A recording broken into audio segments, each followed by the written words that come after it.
100% foot.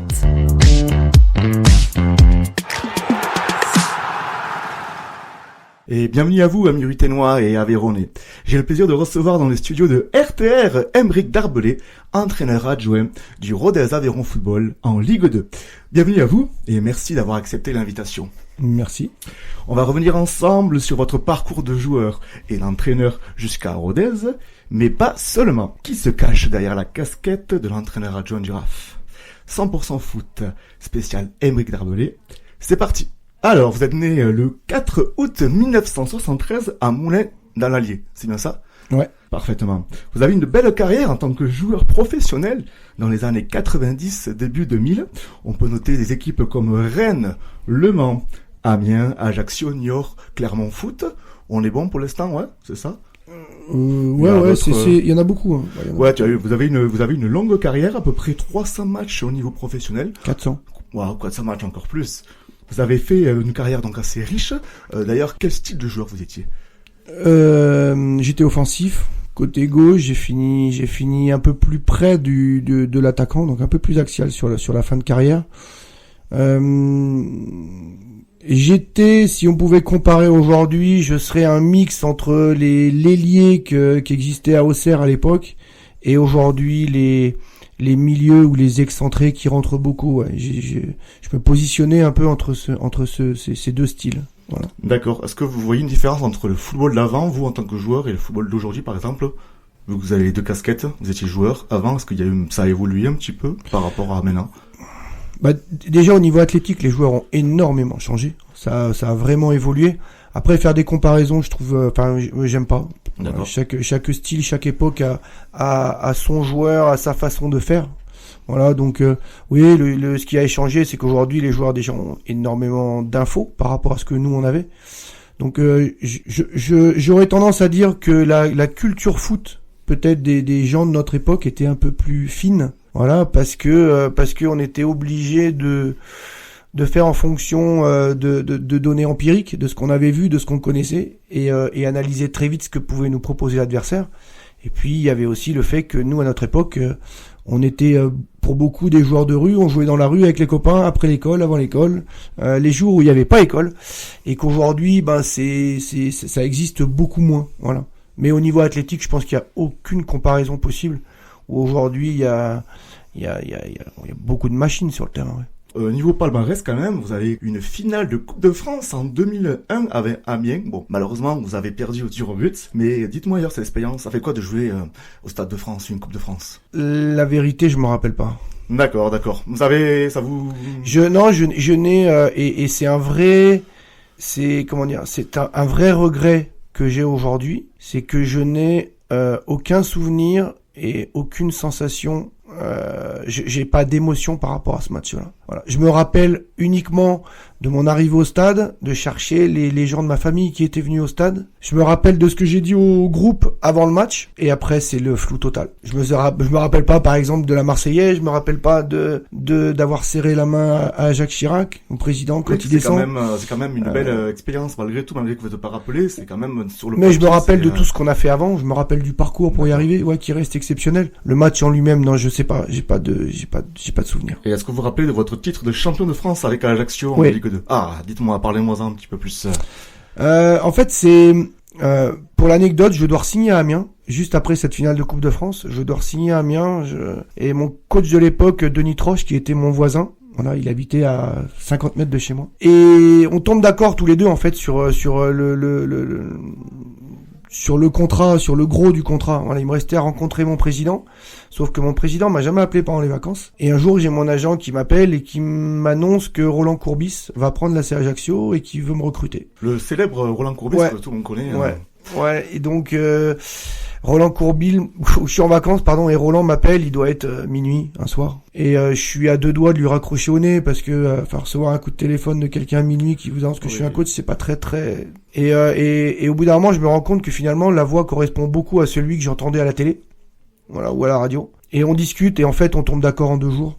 Et quand je rentre sur Amiens à la fin de mes vacances, je vois Denis donc qui me dit: est-ce que t'es prêt pour la saison, est-ce que t'as bien travaillé? Et je lui dis oui, mais je vais à Ajaccio. Voilà. Et il me refait une proposition lui 2 heures après que je refuse. qui était pourtant bien plus importante que ce que Amiens m'avait proposé, que ce que Ajaccio m'avait proposé. Mais bon, moi je m'étais engagé. Donc je suis resté à Ajaccio. C'est là que j'ai joué avec Greg Ursul, notamment. Qui est actuellement du coup au RAF depuis de nombreuses années. Ouais, qui est ruténois, qui est aujourd'hui le manager général du club. Et ouais, j'ai vécu une année en termes de football qui a été exceptionnelle. J'ai joué avec des joueurs qui sont aujourd'hui dans le monde du football aujourd'hui, qui sont connus. On peut citer Toto Schilacci, voilà, qui a été international français, qui a joué à Arsenal. Walid Regragui, qui aujourd'hui est le sélectionneur du Maroc. Donc ouais, j'ai vécu une belle année. Puis en termes humains, ce que j'ai vécu avec ce groupe de joueurs restera gravé. Et la vie en Corse, ouais, je peux vous assurer que c'est super sympathique. Quand même. Donc une belle carrière riche en émotions. Ensuite, vous avez envie d'être entraîneur. D'ailleurs, pourquoi? Comment ça s'est fait naturellement? En fait, j'ai passé mes premiers diplômes d'entraîneur. J'avais une vingtaine d'années au Mans. Disons que mon capitaine de l'époque, Régis Benardo, qui après a coaché au centre de formation à Nice, au PSG, son fils Quentin, qui est le deuxième gardien du Red Star. Voilà, que j'ai pu recroiser depuis 2 ans, alors que moi je le voyais dans le jardin, il avait 3-4 ans. Et en fait, c'est lui qui m'a emmené au début, parce qu'il m'a dit tu seras mieux à te former plutôt qu'à rester chez toi à rien faire. Donc on a fait ça, et puis j'ai continué à les faire sans avoir réellement l'idée de devenir entraîneur. Mais en tout cas, je voulais me former, apprendre des choses pour toujours continuer à réfléchir sur le foot et puis à s'occuper, parce qu'à un moment donné, quand on est joueur, on a quand même beaucoup de temps libre. Une après-carrière, oui, après c'est souvent... Ouais, et puis c'est surtout qu'il faut se former, il faut faire des choses, aujourd'hui c'est la PlayStation, c'est Netflix, c'est tout ça, et je trouve que c'est des pertes de temps incroyables. Et donc il faut travailler pour soi, pour son après-carrière, et je m'en suis occupé très très tôt en fait. Moi, ça fait quoi de revenir aux sources? C'était tout sauf ce que je voulais faire au départ. D'accord. Parce que généralement, on attend tellement de celui qui revient que on s'imagine qu'il va... on s'imagine plein de choses. Moi, j'étais sur 17 ans pro. Le décalage a été rude pour moi au début. Voilà, parce que on passe pas de 17 ans pro à jouer en N2, s'entraîner les soirs à 19h ou 20h. Les journées sont longues, très très longues. Après beaucoup de décalage, on peut le dire, décalage financier, décalage de réflexion avec les joueurs. Moi, je me retrouvais avec des joueurs, Pierre Boubi qui aujourd'hui travaille sur Ligue 1+, ou qui est consultant pour l'équipe 21. À l'époque, il travaille à la piscine municipale. Voilà, donc il finit de bosser, il est 18h ou 19h le soir. Et donc on décalait les entraînements pour lui. Donc ouais, moi j'ai eu un vrai décalage, ça a été dur de m'y faire. Et puis après,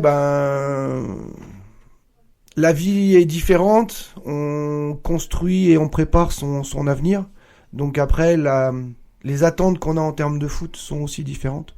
Mais j'ai vraiment arrêté de jouer le jour où je prenais plus de plaisir à m'entraîner, à jouer, parce que j'étais trop en décalage avec les gens avec qui j'étais, parce que j'étais malgré tout formaté depuis tellement longtemps sur les ambitions ou les objectifs que j'avais que j'acceptais, je devenais très vite désagréable parce que quand on faisait pas les efforts.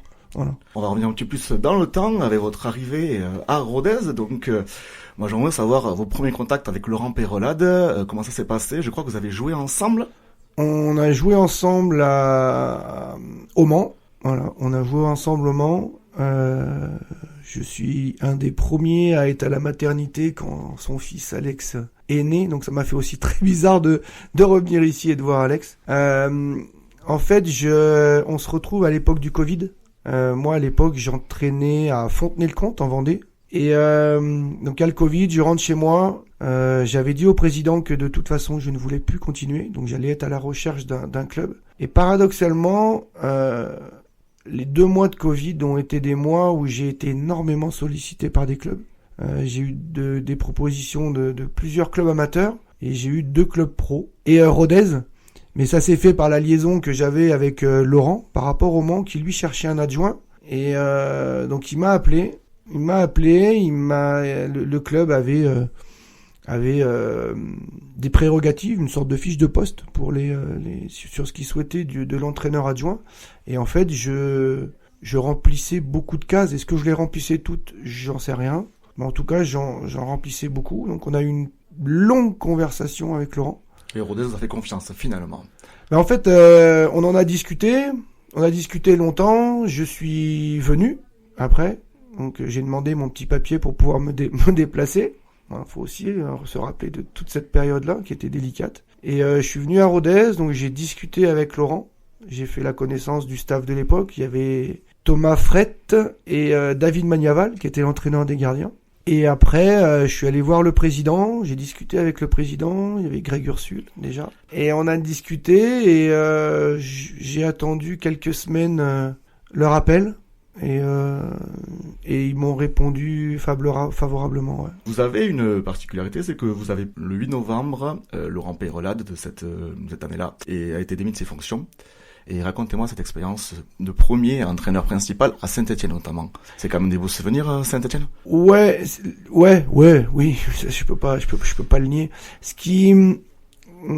Quand Laurent est démis de ses fonctions, le président accompagné de Guillaume Laurence, qui est son bras droit depuis longtemps, me confie le poste pendant 2 matchs. Voilà, il y avait le match de championnat à Saint-Etienne et un match de Coupe de France après. Derrière, il y avait la coupure puisque c'était la Coupe du Monde au Qatar, donc ils allaient chercher un entraîneur pour qui est un nouvel entraîneur à la reprise. Est-ce que vous vous sentiez prêt? C'était l'occasion. Après, on va revenir après sur Didier Santini qui va arriver après, votre relation avec lui. Mais vous étiez quand même, donc, du coup, l'entraîneur principal de Rodez pendant ce temps-là. Vous, c'était quoi votre ressentiment? Vous sentiez du stress? Vous étiez prêt? Non, en fait, j'avais pas de stress parce que je savais que j'avais que 2 matchs à faire. Donc, j'avais pas forcément d'objectif, pour moi, c'était que du bonus. En fait, ce qui m'intéressait quasiment le plus dans ces 15 jours que j'allais vivre, c'est quelle était la relation du numéro 1 avec la présidence. En fait, je voulais savoir quelles étaient les relations, comment ça fonctionnait, parce que je connaissais pas ce côté-là ou ce volet-là, comme on veut, et j'étais curieux de savoir quel était le fonctionnement. Voilà. Justement, quel est ce fonctionnement? Donc, vous êtes du coup l'entraîneur adjoint actuel de Didier Santini, l'entraîneur principal du Rodez Football. Quelle est votre relation? Expliquez-nous un petit peu au quotidien comment vous travaillez. Avec Didier, on a appris à se connaître. On a mis quelques semaines à se connaître. Et aujourd'hui, aujourd'hui, j'ai une relation d'amitié avec Didier. J'ai au-delà du respect que j'ai pour mon boss. J'ai énormément d'affection pour ce qu'il est. J'ai énormément d'affection pour la manière dont il se comporte. Voilà. Et ouais, moi c'est un ami aujourd'hui. Donc je sais, ça se passe sans doute pas partout comme ça. On a une relation de confiance. On est partis en vacances ensemble. On se connaît hors foot. Voilà, c'est aussi important parce que ça a mis du temps. On n'a pas fait ça tout de suite, mais ça a pris à voir la personne d'une manière autre. Moi, je l'ai emmené en vacances avec moi. Enfin, je l'ai emmené sur un week-end avec moi auprès de mes amis pour qu'ils connaissent qui je suis. Voilà, qu'ils voient les gens avec qui j'aime vivre. Parce que moi, j'ai une vraie vie hors foot. Et aujourd'hui, c'est devenu ses amis. Donc, ça veut dire qu'il est capable. Enfin, on a été capable de rentrer dans le même cercle ensemble. Et aujourd'hui, on est capable ça permet aussi d'être beaucoup plus serein dans la manière dont on va travailler, dont on va aborder les choses l'un vis-à-vis de l'autre. Et ça colle au niveau de l'ADN du club de Rodez? Ouais. Alors après, il y a eu, je vais pas vous cacher, il y a eu 2-3 trucs où de temps en temps on n'a pas été d'accord. Mais en fait, on est tellement quelque part à la fin, on voit les choses pareilles. C'est juste la manière dont on va les communiquer qui vont être différentes. Quand on est sur le banc, des fois il dit des choses. En fait, je me levais pour lui dire.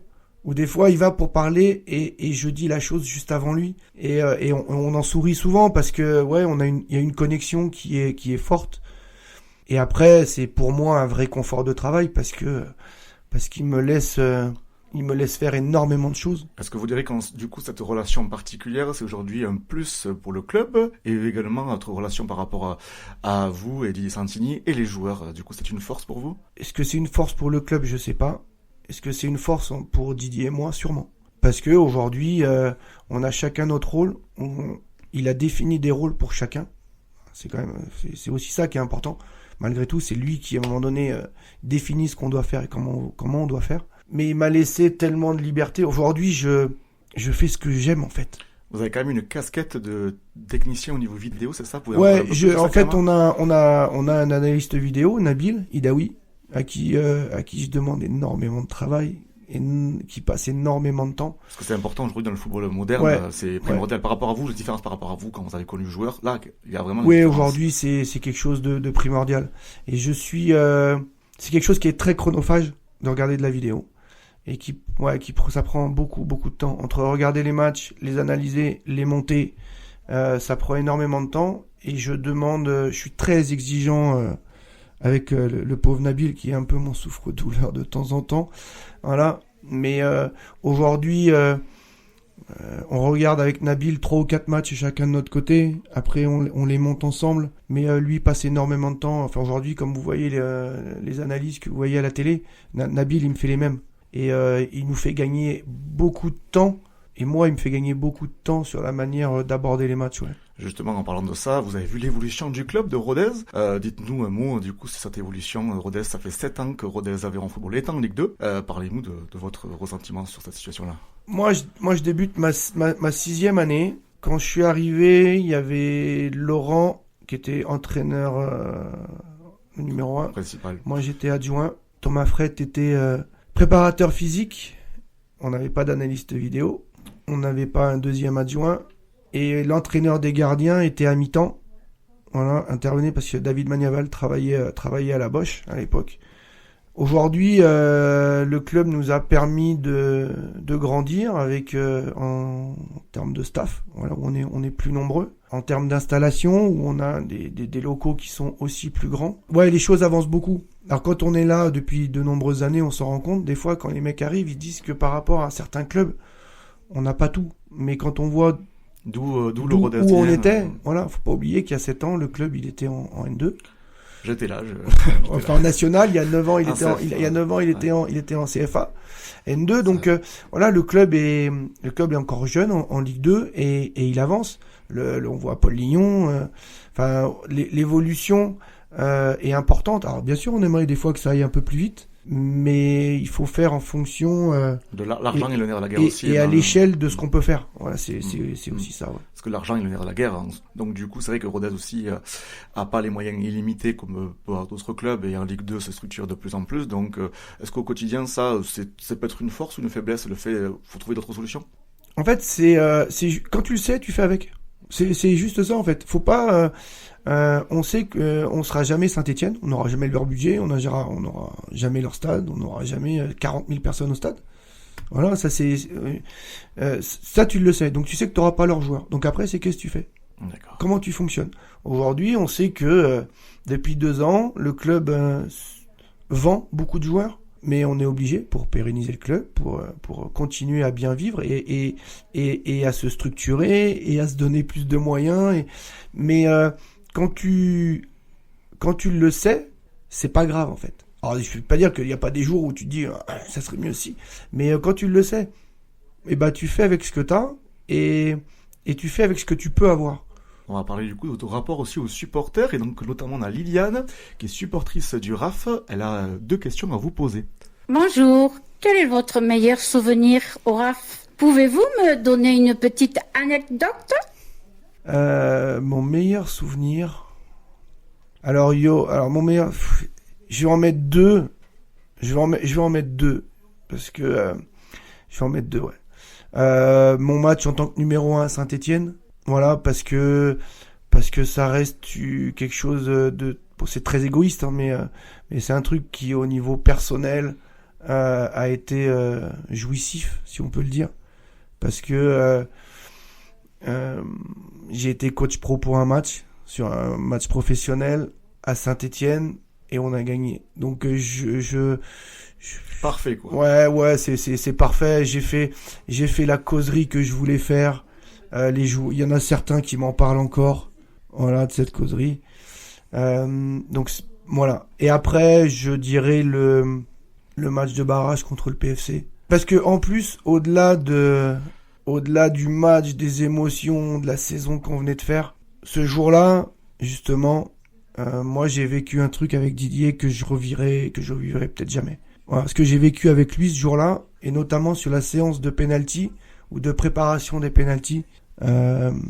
Ouais, il y a eu quelque chose entre nous. On a eu des mots l'un pour l'autre. Il a dit des choses pendant cette série qui font que ça restera.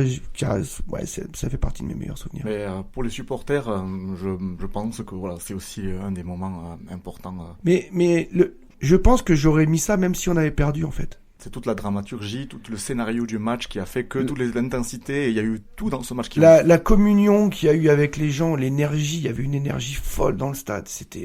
Moi j'en ai dit, tu vas rien d'en parler, j'ai des frissons encore et puis c'est surtout que moi j'ai partagé, ou Didier m'a donné tellement de choses ce soir-là que ouais, ce moment-là, il restera gravé, ouais. Aymeric Darbelay, qu'est-ce qu'on peut vous souhaiter si je vous disais des choses bateau, je dirais la santé, voilà, surtout pour toute ma famille, tous les gens qui m'entourent, tous les gens que j'aime, voilà. Mais si on veut être un peu plus, c'est important, attention, hein. Mais juste que je prenne toujours autant de plaisir à me lever le matin et d'aller à l'entraînement, voilà, que je prenne toujours autant de plaisir à faire du foot, à croiser les gens que je croise, à garder la vie que j'ai trouvée ici à Rodez, voilà, de pouvoir côtoyer des gens dans la rue et pouvoir discuter avec eux parce que ils aiment leur club, ils aiment leur ville, ils aiment leur territoire. J'ai tout ça en fait, toute la vie que j'ai trouvée à Rodez, ouais, si elle pouvait continuer encore un petit moment et de cette façon-là, ouais, ça serait j'aurais gagné un petit truc, ouais. En 2029, c'est les 100 ans du club, vous serez là? Si on se maintient, j'ai encore un an, donc je serai là l'année prochaine. Ça fera qu'on sera en 26-27. Ouais, ça sera saison 26-27. Après, on verra ce que me proposera le président, me proposera Greg Ursule. Et puis, si Didier est encore là, est-ce qu'il acceptera de travailler toujours avec moi, ouais. Mais merci en tout cas, Aymeric Darbelay, d'avoir répondu à mes questions sur Radio Temps Rodez. Merci à vous. Et puis, je vous souhaite de bonnes fêtes. Merci bien, vous aussi. Bonne fête à tous vos auditeurs. Qu'ils profitent de leur famille. Voilà, c'est important. Et puisque c'est une radio locale, je vais le dire, vous avez une belle ville. Vous avez un beau territoire. Et sincèrement, tous les gens, amis ou familles qui ont pu venir, ont aimé cette ville. Voilà. Vous aimez vivre, les gens sont dehors, sont agréables, ont le sourire, et c'est rare, parce que j'ai fait quelques villes, j'ai fait quelques régions de France, et je peux vous assurer qu'on est très bien à Rodez. Voilà. Sur ces magnifiques mots, merci encore. Merci, à bientôt. Retrouvez 100% foot sur le SoundCloud de la radio.